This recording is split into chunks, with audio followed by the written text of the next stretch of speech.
Може би си мислите, че това е поредният епизод на Inglourious Kunz заради тези двама латентни имбецила, които са застанали до мен с своите ножове и спири на екранът ми.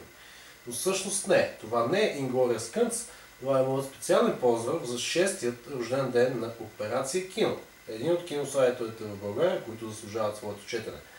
Както може би знаете, а може би не знаете, аз съм Дайн от popcornmoviesbg.com и поради невъзможността да присъствам в събота на това грандиозно събитие, което ще сблъска и ще конфронтира редица тежки характери, като Димитър Дринов, като Мартин Елфа Ангелов, познат още като Големия Лебовски, като Светли, като Благой, който е в Германия, но все пак ще присъства мислено, като Влади Апостолов, или като Гери, или като Веси, или като Начев, или може би като Дидиел, или като Марти Касабов в Пловдив, който може би ще се появи, или като Християна Хинова, или като всеки един, който пише ревюто за Операция Кино.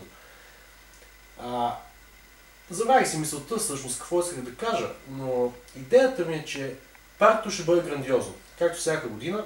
Това е може би купона, който чакам всяка година с огромно нетърпение и за съжаление тази година няма да мога да присъствам. Затова съм тук. Приятели, наистина много ме кефите. Правя това видео само за да ви благодаря за всичко. Заради това, че ви има, заради това, че се събираме често, заради това, че ми удрате съпорт за моя сайт, заради това, че се появявате в моята рубрика, заради това, че сте приятели и че хубаво така от време време се напиваме, както го правим.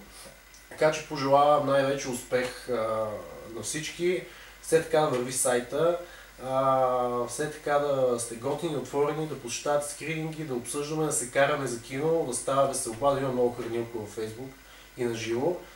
Така че на здраве с чаша от специалният ми чай, който чай се появи в един от епизодите на Inglourious Kunz, може би беше за Спектър. Много е хубав чая. Пожелавам да изпивате много от този чай, да пушите, ако ви се пушат някакви други чайове, ако не ви се пушат, да не ги пушите. Това е вече въпрос на избор. И да бъдете все така готини. На здраве, весело изкарване в събота и до година на 7-ми рожден ден ще се раздам двойно, обещавам.